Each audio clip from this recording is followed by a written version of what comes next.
Francesa, lo que nos interesa para la historia del derecho de la Argentina, es esta Declaración de los Derechos del Hombre y del Ciudadano, porque ustedes van a ver cuando la leamos, y la vamos a leer directamente del documento, de una obra que se llama La Revolución Francesa, y que al final tiene no solamente esta declaración, sino también tiene bastantes artículos del Código Civil francés o Código de Napoleón, que también lo vamos a ver.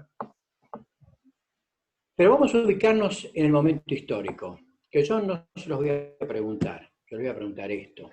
Porque si vamos a hablar de la Revolución Francesa, nos tenemos que remontar a Luis XIV, al famoso Rey Sol, después Luis XV, a quien dejó como heredero y quien prácticamente asume cuando fallece Luis XIV, o sea, era un niño, asumió con 13 años, y después Luis XVI. Cuando asumió Luis XVI, pasó un periodo de tiempo y exactamente nos vamos a ubicar en 1788, o sea, prácticamente fines del siglo XVIII. Estaba entonces en el trono de Francia Luis XVI, que se había casado con María Antonieta, que era heredera y venía de la reina que gobernaba en ese momento Austria. Y su ministro de Economía, o su ministro de Hacienda, del rey Luis XVI, era Necker. Necker no dejó de ver la realidad de ese momento, la realidad de la crisis financiera y económica que azotaba en ese momento a Francia. Claro, lo que pasa es que había cosas muy fastuosas. Luis XIV había hecho en Versalles un palacio magnífico, increíble. No dejo de acordarme de esa famosa sala de los espejos, donde se firmó el Tratado de Versalles de 1919, luego de la Primera Guerra Mundial. Los jardines, las fuentes, el esplendor que tenía Versalles, todo eso era al pueblo, sacado al pueblo. La Francia de 1788, entonces, estaba muy revolucionada. Había mucha desconfianza, mucha descredibilidad de la monarquía, por lo que había avanzado con el sistema impositivo. Entonces, Necker reúne a los Estados Generales. Los Estados Generales eran una especie de representación de los sectores más importantes de la sociedad francesa.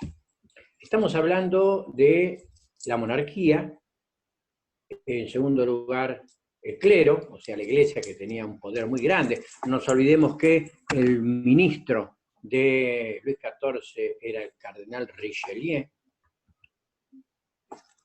del cual en su obra Alejandro Dumas, Los Tres Mosqueteros, lo pone en el verdadero poder que tenía la iglesia en ese momento en Francia.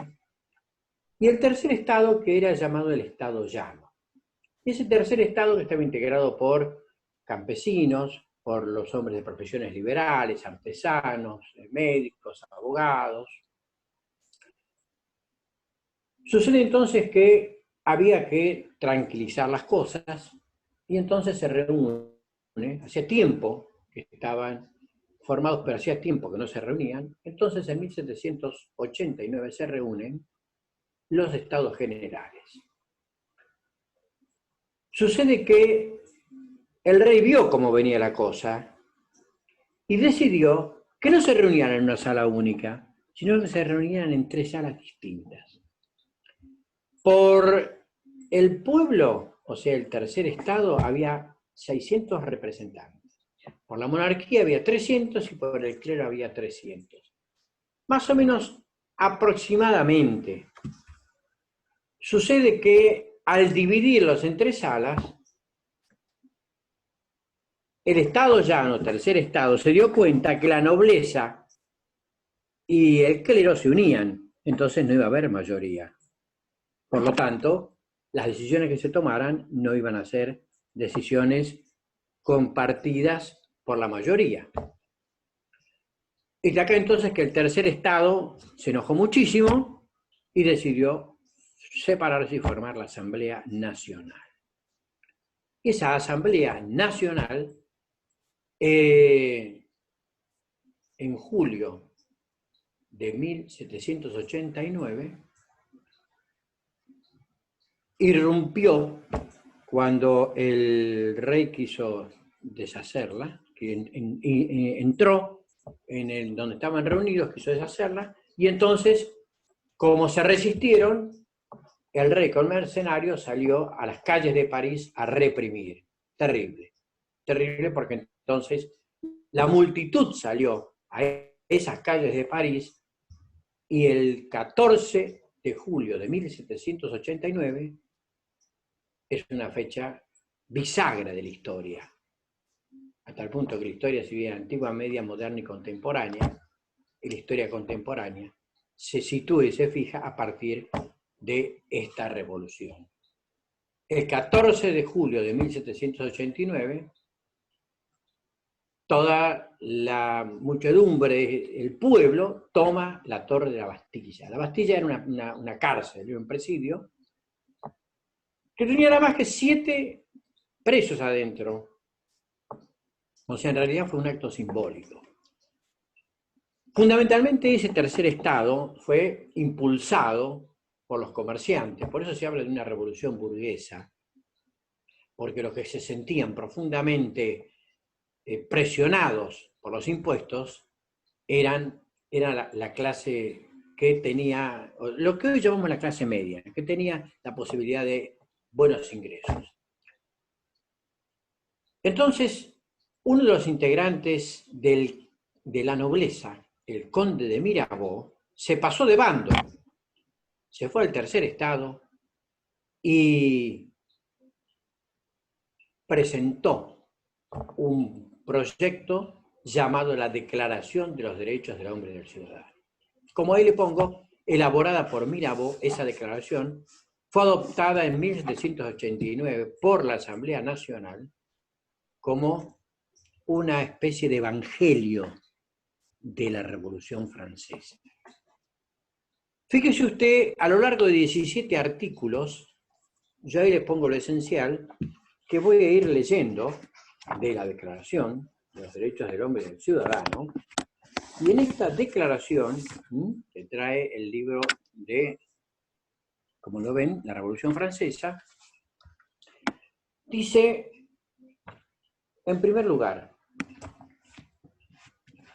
hay una serie de consideraciones en la introducción que la voy a leer. Los representantes del pueblo francés constituidos en la Asamblea Nacional, considerando que en la ignorancia, el olvido o el desprecio de los derechos del hombre son los únicos causantes de los males públicos y de la corrupción de los gobiernos, han resuelto exponer en una declaración solemne los derechos naturales, inalienables y sagrados del hombre, a fin de que esta declaración, constantemente presente a todos los miembros del cuerpo social, les recuerde sin cesar sus derechos y sus deberes, a fin de que los actos del Poder Legislativo y los del Poder Ejecutivo puedan ser a cada instante comparados con el fin de toda institución política, siendo más respetados, a fin de que las exigencias de los ciudadanos, fundadas de ahora en más sobre principios simples e incontestables, se dirijan siempre al sostén de la Constitución y al bienestar de todos. Claro, acá es importante que nosotros no perdamos de vista la ideología imperante que venía, porque acá estaba el legado de los enciclopedistas. No nos olvidemos que ya Rousseau Juan Jacobo Rousseau, el ginebrino, publicaba su Contrato Social. No nos olvidemos que Carlos de Secondán, barón de la Brede y Montesquieu, publicaba el Esprit de Loi, el espíritu de las leyes. No nos olvidemos de Diderot, de Anne-Marie de Alouet, Voltaire, que hablaban de un sistema republicano, del trípode de poderes. O sea, el gobierno no es solamente la monarquía, sino que se tiene que asentar sobre una división de poderes. Todo esto evidentemente hace eclosión y se consagra en esta magnífica declaración que continúa diciendo: en consecuencia, la Asamblea Nacional reconoce y declara en presencia y bajo los auspicios del Ser Supremo los derechos siguientes del hombre y del ciudadano. Artículo primero. Los hombres nacen y permanecen libres e iguales en derechos. Las distinciones sociales no pueden ser fundadas más que sobre la utilidad común. Igualdad. Igualité. Los hombres son y permanecen libres, iguales en derechos. Se da a la humanidad. Ya la Carta Magna estaba hablando de esto, pero la Revolución Francesa es más impactante. No solamente en la redacción de este documento, sino en los efectos que va a producir en las demás cartas constitucionales del resto del mundo. Vamos al artículo segundo. El fin de toda asociación política, acá está el espíritu, no cabe ninguna duda, de los enciclopedistas. O sea, la sociedad no es simplemente una sociedad gobernada, como decía Bossuet. El poder viene de Dios al rey, y el rey lo va a ejercer sobre el pueblo. No es así. La sociedad es una asociación política. Entonces dice: el fin de toda asociación política es la conservación de los derechos naturales e imprescriptibles del hombre. Estos derechos son la libertad, la propiedad, la seguridad y la resistencia a la opresión. Fíjense qué 4 derechos extremadamente significativos. Y después vamos a ver cómo esos derechos se vuelcan en la Constitución Nacional. El derecho a la libertad.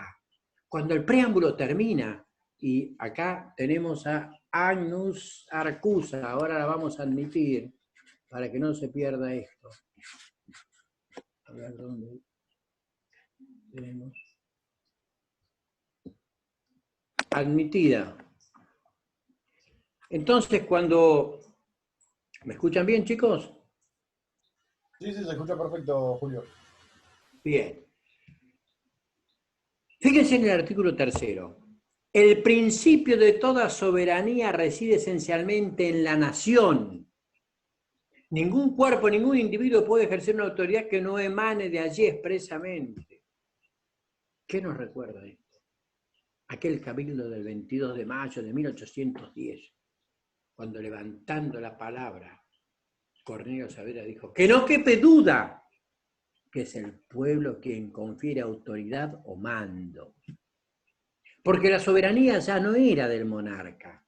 Más allá de que el monarca estaba preso, evidentemente, por la famosa primera motín de Aranjuez y luego la farsa de Bayona, sino porque ya la soberanía no era de Dios al rey. Era del pueblo al rey. El pueblo tenía la soberanía. El pueblo sigue teniendo la soberanía. Cuando dice el pueblo no delibera ni gobierna, sino por medio de sus representantes, lo que está queriendo decir la Constitución en el artículo 22 es esto. Es decir, nosotros le estamos dando un mandato a nuestros representantes para que gobiernen y después nos van a tener que rendir cuentas. Por eso, a ustedes, chicos que están cursando Historia Constitucional o Historia del Derecho y Constitucional Argentina, los invito a que se incorporen en la segunda parte a la cátedra de Economía, porque ahí nos vamos a dar cuenta lo que significa la administración de los bienes públicos, la administración de los recursos del Estado. Fíjense ustedes qué impecable que va a ser esto más adelante, esta declaración en las cosas que dice. El artículo 4, que no está ahí, se lo voy a leer. La libertad consiste en poder hacer todo lo que no moleste a otro, Así el ejercicio de los derechos naturales de cada hombre no tiene más límites que aquellos que aseguren a los otros miembros de la sociedad el gozar de estos mismos derechos. Estos límites no pueden ser determinados más que por la ley. La ley. Artículo 5, eso sí.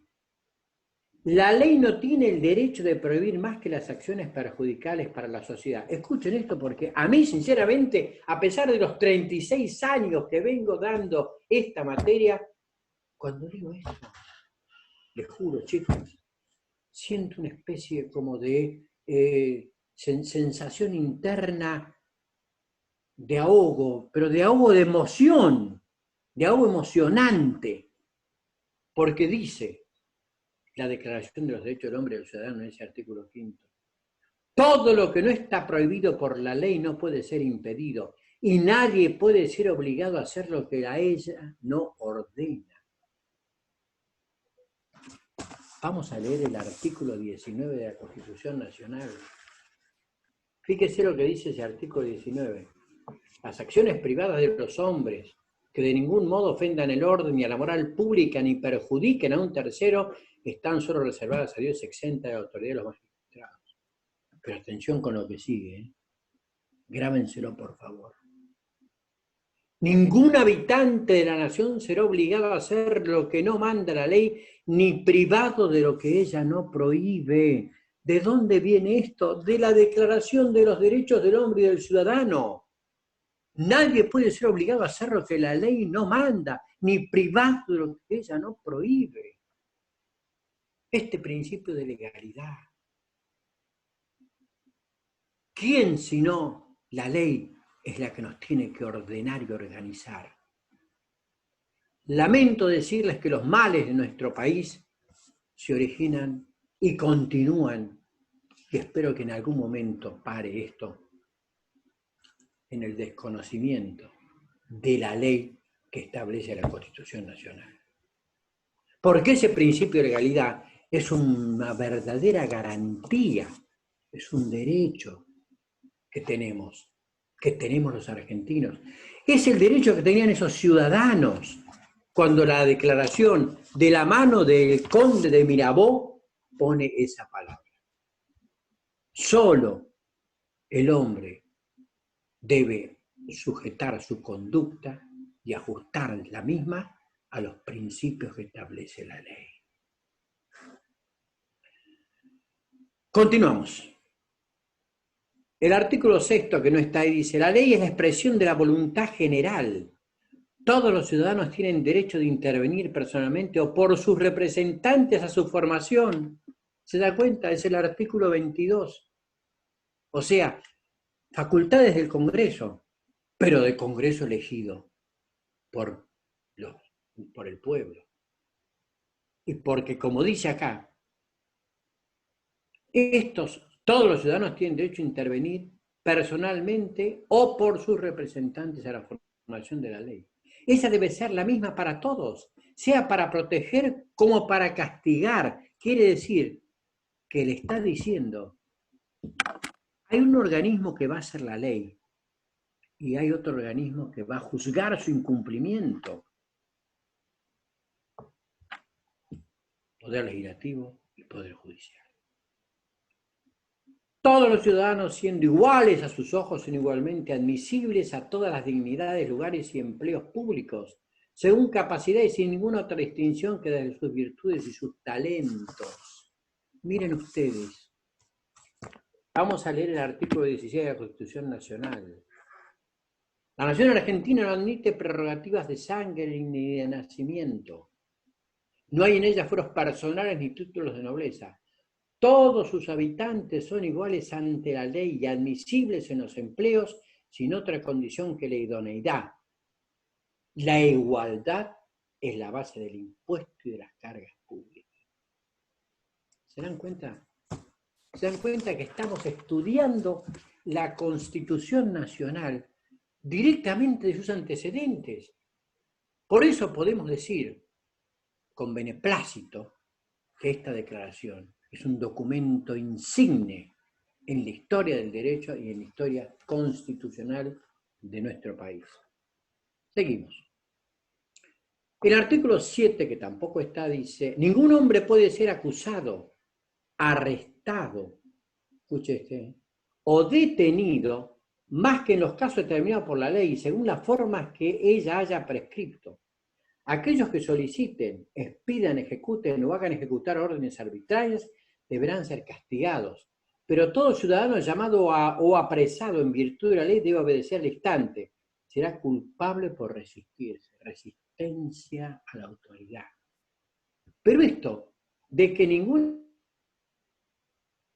caso determinados por la ley, vamos al artículo 18.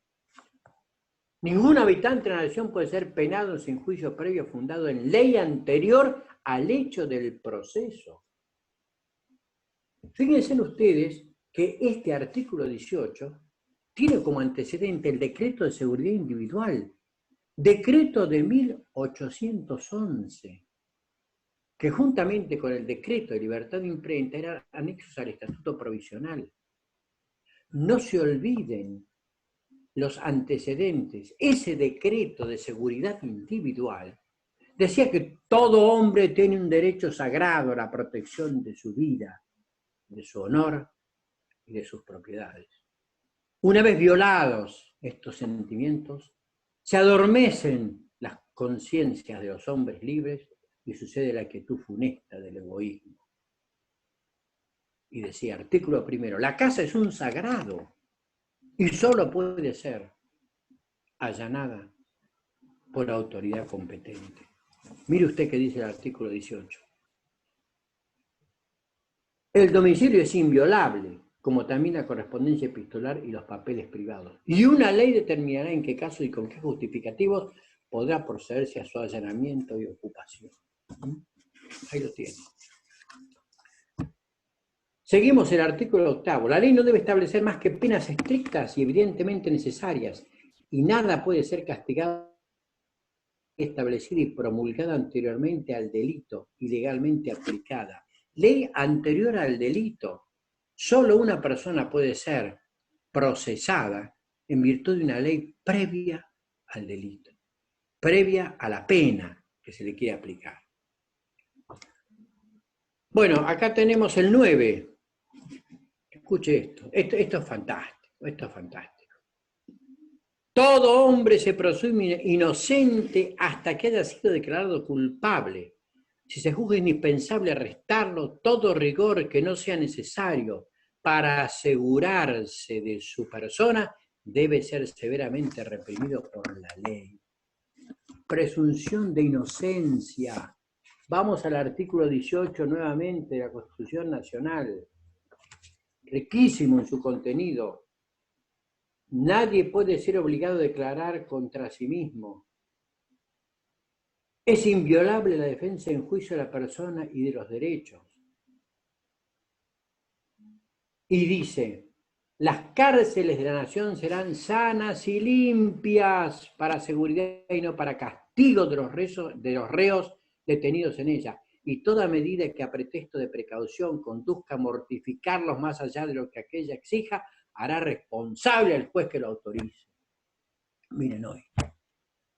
Traigan este problema de allá, de 1789, de 1853, traiganlo al presente. ¿Me van a decir que los derechos humanos son recientes? ¿Que los derechos humanos nacieron en 1983, 84? ¿Que los derechos humanos nacieron cuando empezó el proceso de reorganización nacional? Los derechos humanos vienen de mucho antes. Fíjese lo que está diciendo acá. Las cárceles serán sanas y limpias para seguridad y no para castigo, existiendo la presunción de inocencia. Cuidado con esto. Cuidado con la rebelión, porque realmente hay que transitar los fundamentos jurídicos del derecho penal, del derecho procesal penal y de la pena para darnos cuenta cuáles son las causas de las rebeliones. No tomo partido nada más que por la ley, por la absoluta y y legítima aplicación de la ley. Pero eso no autoriza a que quien tiene que pagar una pena privativa de la libertad esté en condiciones inhumanas. Y se lo digo yo, Julio Furundarena, defensor oficial. Vamos a continuar. Nos quedan unos 10 minutos y vamos a terminar. Se dan cuenta que hay tantas cosas y tan maravillosas para analizar que siempre el tiempo es corto. Bien, vamos a dejar de lado rápidamente el artículo 10. Nadie debe ser molestado por sus opiniones, aún las religiosas, siempre que sus manifestaciones no trastornen el orden público establecido por la ley. Libertad de expresión. Vamos al artículo 11. La libre comunicación de los pensamientos y opiniones es uno de los derechos más preciosos del hombre. Todo ciudadano puede, por tanto, hablar, escribir e imprimir libremente, salvo que tenga que responder del abuso de esta libertad en los casos determinados por la ley. Vamos al artículo 12. La garantía de los derechos del hombre y del ciudadano necesita una fuerza pública. Esa fuerza es pues instituida para beneficio de todos y no para utilidad particular de aquellos a quienes está confiada.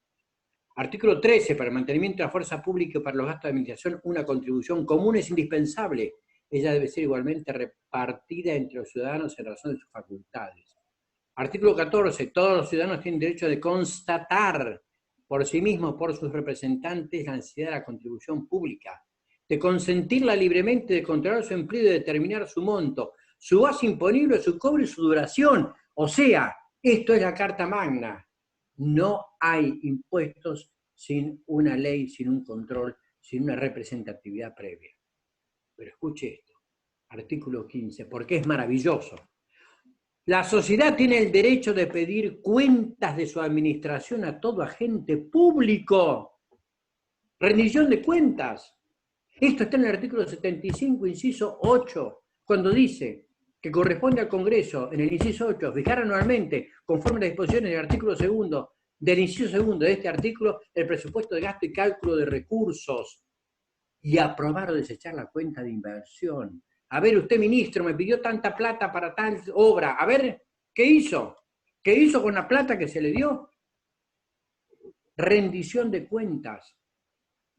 Los reglamentos del 24 y 25 de mayo de 1810 establecían categóricamente todos los primeros de cada mes la Junta dará un estado de la Real Hacienda. O sea, mostrará en qué gastó la plata que fue recaudando. Publicidad de los actos de gobierno, transparencia en los actos públicos, honorabilidad,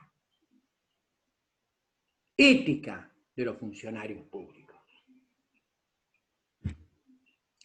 Vamos al artículo 16. Toda sociedad en la cual la garantía de los derechos no esté asegurada ni la separación de poderes determinada no tiene constitución.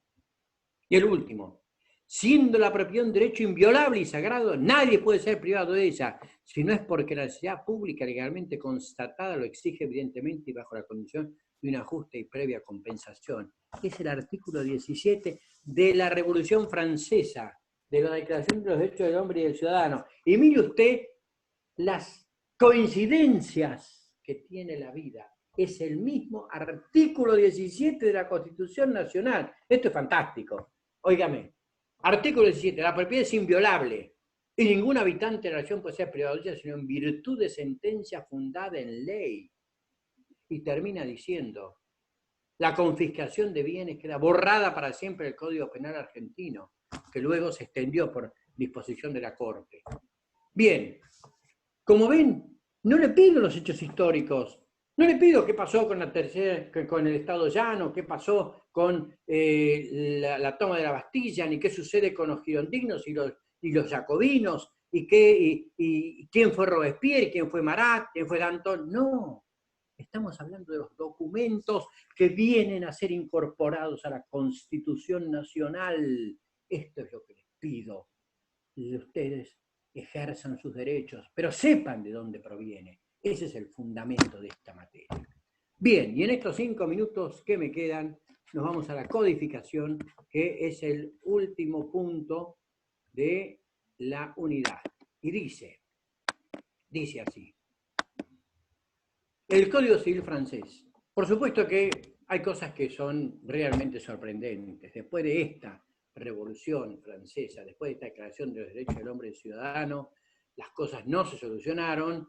Luis XVI, bueno, la Asamblea Nacional desapareció, se formó una asamblea constituyente, esa asamblea dio la Constitución de 1791, constitución que establecía un sistema de gobierno tripartito, la monarquía, el ejecutivo era el rey, el legislativo era la asamblea constituyente y el judicial eran los órganos correspondientes de los jueces.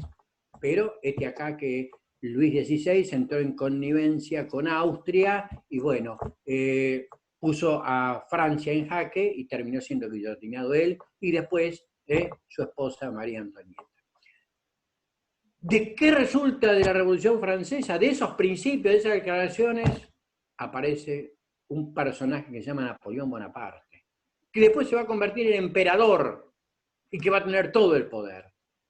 Pero siendo primer cónsul, porque antes de eso se forma el consulado, que estaba integrado por 3, siendo él el primer cónsul, Napoleón Bonaparte nombró a 4 jurisconsultos: Tronchet, Maleville, Portalis y Vicot de Promenot. Y en 1800 les encargó la redacción del Código Civil de Francia. Lo envió al Parlamento aprobándolo por ley del 21 de marzo de 1804. Está basado en el Código Justiniano del siglo VI y tiene 2.281 artículos. Nuevamente vuelve, se consagra el derecho de propiedad, la libertad económica y personal, la igualdad ante la ley, el matrimonio civil y el divorcio y la libertad de trabajo. No voy a hacer hincapié en el Código Civil francés porque ustedes esto lo ven en las unidades de civil. Y así terminamos con el esbozo de Freitas. ¿Qué es esto de esbozo? Augusto Teixeira de Freitas, gran jurisconsulto brasilero, seguidor de Federico de Savigny, gran romanista, en 1855 fue designado por el emperador del Brasil, Pedro II, para que compile toda la legislación civil y así realizó la consolidación de las leyes civiles en 1858. El éxito de esta compilación fue tan grande que en 1859 se le encomendó el proyecto del Código Civil para el Brasil. Fue 7 volúmenes que aparecieron entre 1860 y 1865 conocidos como el esbozo. Pero en 1880 cayó la monarquía y el esbozo también cayó. Sin embargo, es fundamental porque es fuente del Código Civil de Dalmacio Vélez Arfiel. Entonces, ¿por qué es importante el esbozo?